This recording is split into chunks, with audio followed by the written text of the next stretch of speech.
Hello, today I shall try and explain to you the last poem, We Are the Music Makers by Edgar O'Shaughnessy. I have already explained to you the background to this poem in my last video, that is, life for life's sake, art for life's sake, and we shall make an effort to understand how this poem advocates to the philosophy of arts for life's sake. The original title of this poem was Ode, which was published in 1873 in Shaughnessy's collection of poems known as Music and Moonlight. Later, the poem came to be known as We Are the Music Makers. This poem is an ode. It is a type of poem which expresses strong feelings and emotions of love and respect for something or someone. In this poem, Edgar O'Shaughnessy pays tribute to artists all across the globe. Artist here does not merely mean uh, mean artist, but it also refers to writers, painters, musicians, and all creative art that human beings pursue. So we shall now do the poem line by line. We are the music makers and we are the dreamers of dreams. We here refers to a collective voice of artists. Music makers does not only refer to musicians, but it encompasses a broad horizon of professions, that is, painters, sculptors, writers, poets, etc. These artists have been regarded as dreamers of dreams. Music, it is very powerful. Okay, it has the power to touch our feelings. It has the power to stir our emotions. It adds up to our experiences. It makes us happy, at the same sometimes sad also. It helps us to reminisce, to recollect. Okay, overall, brings pleasure to our soul. So this is the power of music. So all the artisans, be it painters, be it poets, be it uh, musicians, they are all being referred to as music makers. And we are the dreamers of dreams. That means they are the visionaries. They are the ones who dream of making a world a better place to live in. They are the revolutionaries. Wandering by lone sea breakers and sitting by desolate streams. Wandering refers to moving aimlessly by lone sea breakers. Seas, oceans are usually aloof, they are completely cut off. So, similarly, these artists are also lonely people. They are completely cut off from the mainstream, from society, or from the world, from the world at large. They do not run a rat race. That is why they are often found wandering by the sea, by the sea shore. Okay, and it is important that for these artists to alienate themselves so that they are able to give shape to their creativity. This also means that they are soul searching. Okay, and that is uh, they are they do not want to adhere to the status quo, the rules and regulations of the society.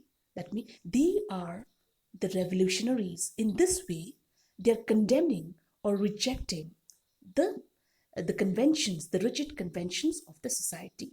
That is also one reason they cut themselves off from the society. Okay, it is also a form of a rebellion towards society. And sitting by desolate streams, just like desolate streams, they are also desolate.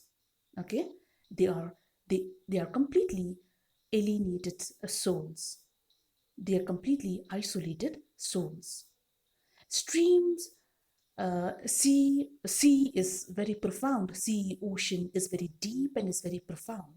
It is it is incomprehensible, uncomprehensible. It's very difficult to understand. It's very deep and profound.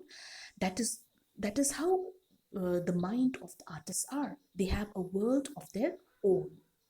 Okay, they live in their own paradise. So normal people cannot understand them. They cannot understand how their genius mind. World forsakers, losers, and world forsakers, because of their inability to understand the genius mind of these artists, they are often called as world losers naturally, because they are not the ones who are running a rat race. They live in the world of fantasy and utopia, through which they try to bring about a radical change. And world forsakers, that means the world forsakers refer to uh, world people who abandon the world, upon whom the pale moon gleams. Pale moon, that means even the moon does not shine brightly upon these artists. That is, that metaphorically means that uh, they are the marginalized people. They do not have a prominent position in the society. Okay, it refers to the economic status. They earn for mere sustenance. They do not inherit a large fortune. There used to be a time when they had to look for patrons. And the other meaning can also be that artists, it is only artists who have the power to see beauty even in those things that are not very beautiful. Pale moon may not be beautiful to everybody, like the bright moon, but for the artist, it means a lot. They still find solace. They can still find peace, and they can still come up with creativity under the pale moon too. The other meaning of pale moon is, since moon it has a reference to Greek history, moon comes from the word luna. So, and from this word luna, there are other words like lunatics that is derived. Okay, so it means that people often misjudge them as mad men. Okay, yet we are the movers and shakers of the world forever, it seems. Despite being called as losers and forsakers, they are still the ones who bring about a great change in the society. They can cause rebellion. They are rebellious people. Okay? They are the ones who make our world a better place to live in through their work of art. And then that is how they shake and move the world. In spite of them being condemned, in spite of them being neglected, the economic position being weak, they are still powerful. They are a vehicle of social change. Now let's move to the second stanza. With wonderful deathless deities, we built up the world's great cities. Deathless deities refer to the immortal songs. Deities refer to songs. We built up world's great cities. There are many cities uh, which have its mention only in our history books. Okay, these cities, there are many cities which no longer exist in reality, but these cities have been made immortal by the work of art. That means there are many songs about great cities which are immortal, which are made immortal, but in reality, they do not, these cities do not exist. It existed once upon a time, and many cities have been destroyed. Okay, so which means that artists have the power to outlive great cities. Okay, which great cities which no longer exist in reality. They even immortalize great cities that existed in um, and on the face of earth once upon a time. Okay, that means, for example, take for example, I can give you um, uh, Bipul Chetri's example.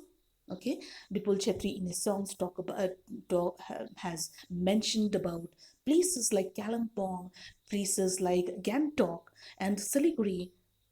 So this is like how he is making the world aware of the cities, aware of the small towns and cities, which many people have not had the opportunity to visit.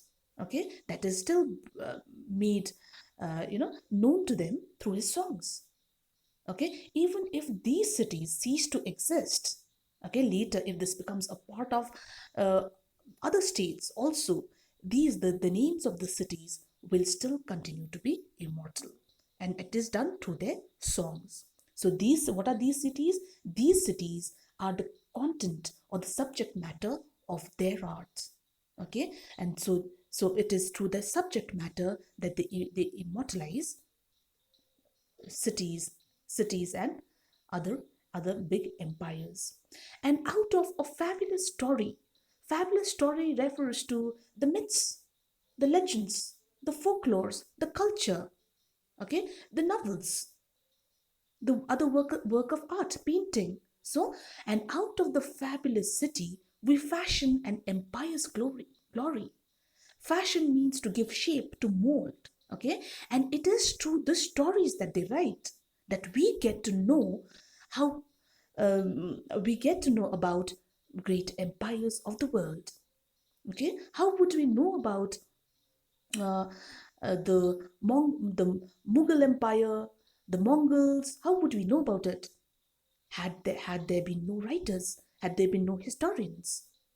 Okay, so it is them who praise empires, okay, who talks about the achievements of the empires, okay, and then through which we get to know it, okay, because we were never born then, but now also we know about great empires through the work of art.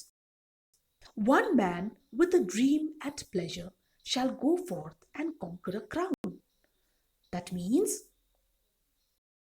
if there is an artist with a vision, with a dream, okay, and if he gets enough opportunity, what will happen? At pleasure means opportunity, then he can go ahead and even conquer a crown. Okay, that means conquering a crown means achieving something extraordinary. Okay, so uh, just having just having a talent is not enough. You also require other driving forces. You all require motivation. Okay, you require you require perseverance, you require determination. At the same time, there must be somebody to push you. So if they have all of these, then they can even achieve something extraordinary. Okay, and other way, what we can see what how we can see is that, uh, you know uh, it is through their work that we get motivated. Sometimes it's very difficult to move ahead in life.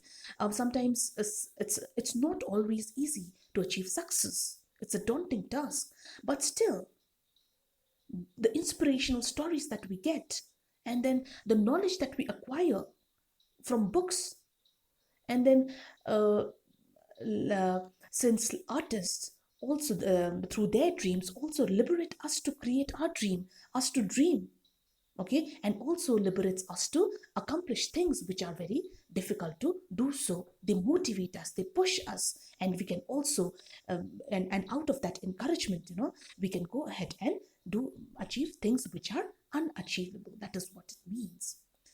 And three with a new song's measure can trample an empire down. That means, and if we have more people like them, three means more. It means like if we have more than one people, okay, with new sounds measurement refers to people having novel ideas, okay, then what will happen is they even have the potential to bring down an empire. Okay, that means they can praise an empire, at the same time they can even bring down, they can even ruin or trample an empire through their work of art. Such is the power of artists and their art and their work. Okay. Now this also means many hands make the work lighter and merrier. Okay, so if we have more people like them with novel ideas, then what can we do? They can also trample an empire, bring down an empire. Okay. The other how this can also be seen as um, is like we can uh, we can become powerful. It is like we can become powerful, we can gain power, but we cannot it'll be very difficult for us to bring down an empire. But this can be done by by art, through the work of art. That means, but many people, what do? They do not have to they do not need to be powerful, they do not need to have a political power, okay, but art can become a strong weapon. Okay, that means it's like saying uh, pen is mightier than sword. They might not be powerful that way, okay, they might not have political holds, they might not be able to propagate it and sell their views and ideas, but it is through their writings that they can bring about a change. How would we know about great places? How would we know about great empires of the world? How would we know about great civilizations? It is through the work of art. It is because of the artists. Okay? Because they awaken our consciousness. They make us realize about things which are not right. And then they also make us, they also instill in us that we need to, that there are some things that we should not adhere to. We also need, there are some things which is not right, and we need to be a non-conformist, okay, towards such things. That means uh, towards stigmas, cultural stigmas. To bring an end to all these cultural stigmas, what do we need to do? We need to rebel, but not with any weapon, but through the work of art. That is what exactly the poets, the writers do. We in the ages lying in the buried past of the earth. We in the ages lying, again here, artists have been there from the time immemorial. Okay? They were always there in the buried past of the earth. That means built Nineveh with our sign and Babel itself with our mirth. Now, O'Shaughnessy, he gives divine attribute or divine qualities to the artists. They had the powers, places like Nineveh and Babel. Okay, these are biblical. These are biblical names. Okay, these were the ancient cities. Nineveh is an ancient Assyrian city. It was a magnificent. It was known for its magnificence and opulence. Okay, but it was the city had to be destroyed because many people were killed in order to build the city. Okay, so even Prophet Jonah, he refused the commandment of God to go to this place and prophesy. Okay, and preach. So so they ultimately had to bring down the city. Okay, that is why they are called. Our sign refers to the hard work of many artists who created this city. And Babel is the Tower of Babel in Babylon. Okay, it's the people of Babel. What they did was they they tried to build up a tower which would reach heaven. Okay, the people were so proud of themselves that they started thinking that they are non-dependent on God. Okay, they're independent beings. Okay, and they started claiming their position as equal to God. So they wanted to reach heaven by building up this tower. But what happened was God gave them different languages, which was incomprehensible. So, because of their inability to understand this language, what did they do? The mission failed. They were not able to complete the Tower of Babel. So, this refers to the rise and fall of human beings. Okay, it's trying to say that the poet, when they are happy, they can create cities like Babel, and when they are sad, they create cities like Nineveh.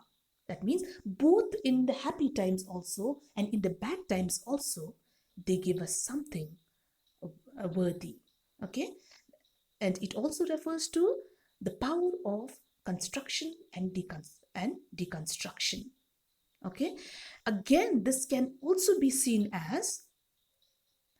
uh, as an evidence to prove that the artist existed in the past. Okay, the two cities, we would not have known about these, the grandeur of these cities, the history of these places, no artist. So, therefore, these places bear the that artist. Okay, like for example, Qutub Minar, Taj Mahal. It is said that the person who built Taj Mahal, his hands were cut off, isn't it? So who are these people? These people are artists.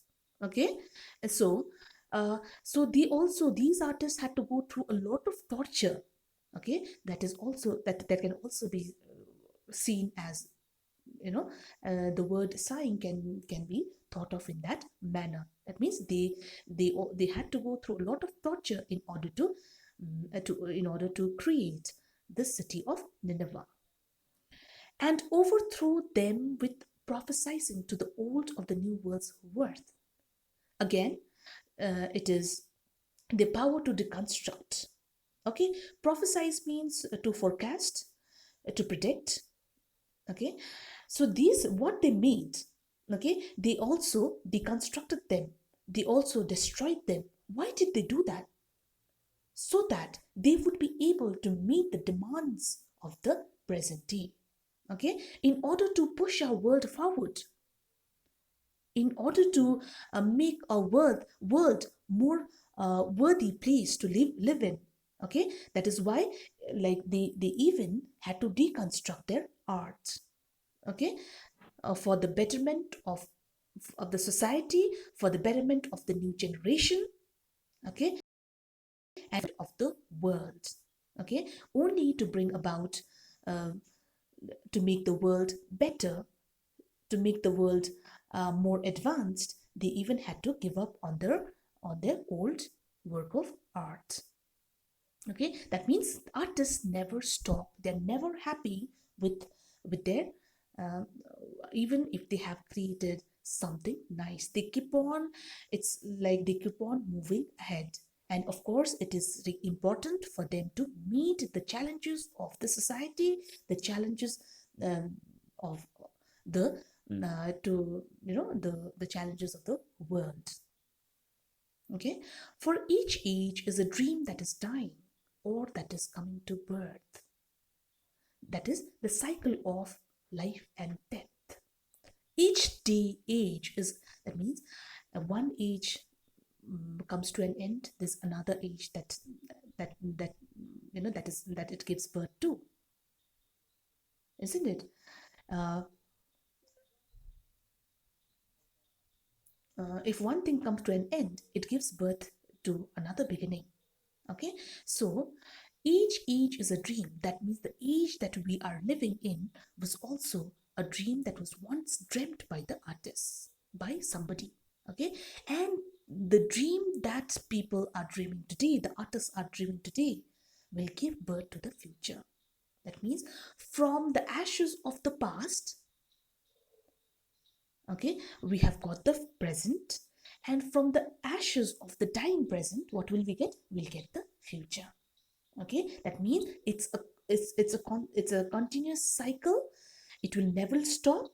It may it may have its it it may have its depth, but again that it will give birth to something that it will never die forever. That means the scope of the artist is really big. It's it's a cycle. They will never live along with their art. They live forever. And then artists are not just confined to a particular time or maybe only the past or the present, but they are for all times. And it is who are they? They are the repository. They are the powerhouse of wisdom, of knowledge, of our culture, of our religion, and of our history. Okay, Nineveh and Babel, they are it's related to religion, Judaism and Christianity. Okay, and it and then it is also related to history. All these places are buried in the history of earth, but still we have knowledge about these places from the work of art. So that means they occupy an integral position in the society, but our people fail to understand their importance. Okay, that is what it means. So overall, we can sum up and say that it is a tribute, it is celebration of the work of art and artists. Okay, so uh, the poet Edgar O'Shaughnessy is by through this poem immortalizes artists and his work of art and their work of art. Okay, it is through them they are the vehicle of social change. Okay, and then what do? It's the other famous proverb. It is they are like pen is mightier than sword. They are they are the ones who are condemned by the society, but they are the ones, but it is them who move and shake the world, who transform the world. Okay, they have a great role to play. Okay, and they do make an impact upon our lives. It is through them that we acquire knowledge. Okay, and we become wise. That is why art has the power to stir our life. This is one reason, or make a great impact upon human lives. So that is why it is called art for life's sake.